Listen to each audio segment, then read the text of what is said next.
Hey Coral, it's Alicia. So I'm sitting here with your machine, Coral, and I'm going to go through a few things with you today. The bobbin tension meter, I have a separate video that I did that I'm going to send to you just so that way it doesn't take up too much time on this video and then it takes forever to load. So I'm going to send you that video separately. When you get your machine, this bag has got the checkoff list and all kinds of stuff in there. It'll have your thread in there. This is your sample thread. It's got this is your oil, and this is actually the bobbin meter, which is this package right here.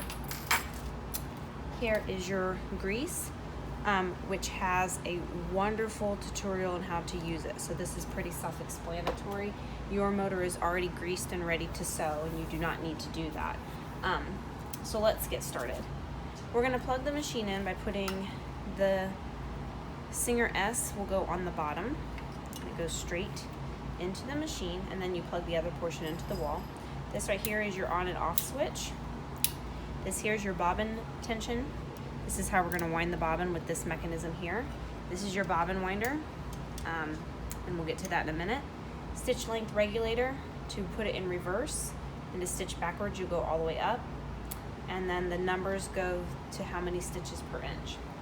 This is the upper tension unit, your standard presser foot, and your needle. So we're going to go with how to wind a bobbin first, since we need a bobbin to sew. You'll have your bobbin, and you'll stick it onto your bobbin winder here.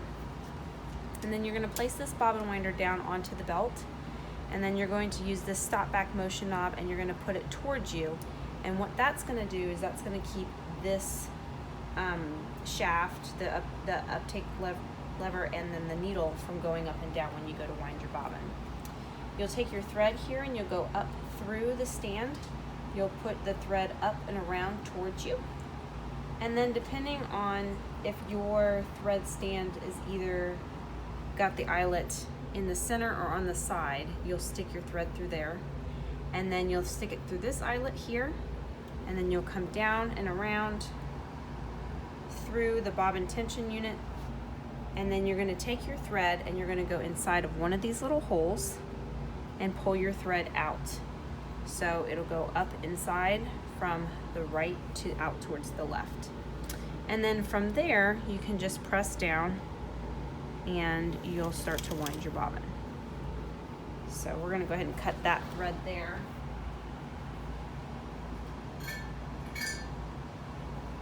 If you have different weight threads and so on and so forth, there's a screw right here on the actual bobbin winder, and you'll loosen that and you can move this bobbin winder unit either left or right to adjust the even tension on your actual bobbin.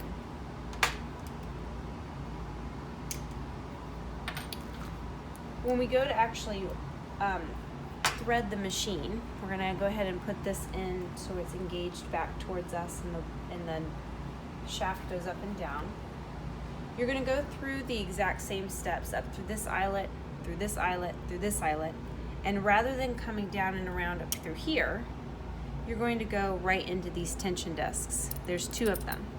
When you do this, you want to make sure that your presser foot is not down, because that engages the tension and it does not move, and you really cannot get your thread in there. So have your presser foot up, and then this thread will go right into those tensions. I always hold on to the thread up here when I'm threading the machine, so I'm not pulling all this extra thread. This little boot-like mechanism, this little lever, you're going to pull it up, and you're going to put the thread around this bar. So both of these threads going down and up are behind that bar. From there, you're going to go into the uptake lever, down through this eyelet here, and then you're going to go around this eyelet and this eyelet over the needle. So here's the eyelet on the faceplate, and then the eyelet on the needle. From there, you will thread your thread through the needle, and then from there you'll push it out back towards the presser foot. So that is how you wind a bobbin and how you thread the machine.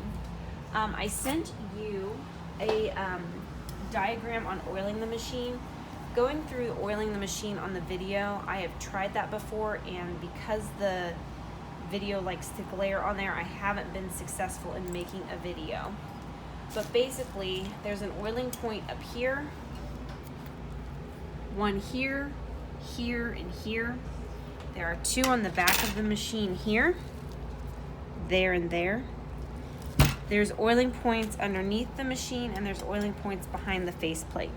If you have specific questions on those oiling points and you have an Apple iPhone, I can walk through you with it. That's no big deal.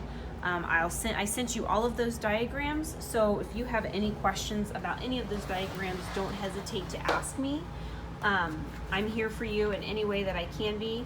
And once I send you this video, let me know if there's anything that I'm missing, or if you need a better explanation, or if I just need to redo the video. Just let me know.